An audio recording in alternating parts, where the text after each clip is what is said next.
Once you've got your half square triangle units done, there is a way to assemble them to minimize bulk in the center of your quilt, where you're going to have 8 points coming together. So we're going to lay these out first, and I want you to look at your pattern to make sure that your pinwheels are all spinning the right direction. After we've got that arranged, you can fold these over like this.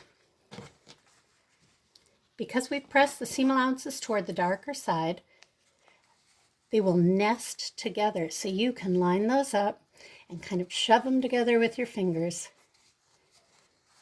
and then go ahead and sew them with a 1/4 inch seam allowance like that.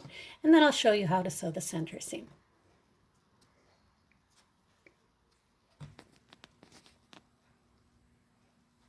I've sewn the units together into 2 sets of 2, and I want you to notice that I press the seam allowances toward the lighter fabric when I've joined those half square triangles.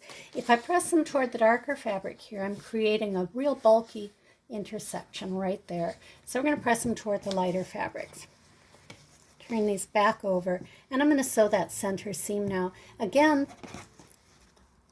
these seam allowances will let you nest those seams together, just real close together there, like that.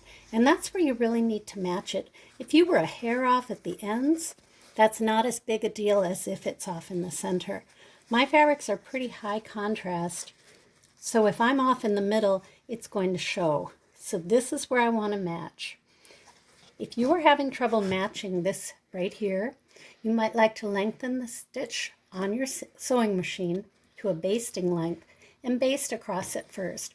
Then open it up, see if it's where you want it, and if it's not, pick out those stitches. If it is where you want it, go ahead and sew right over it.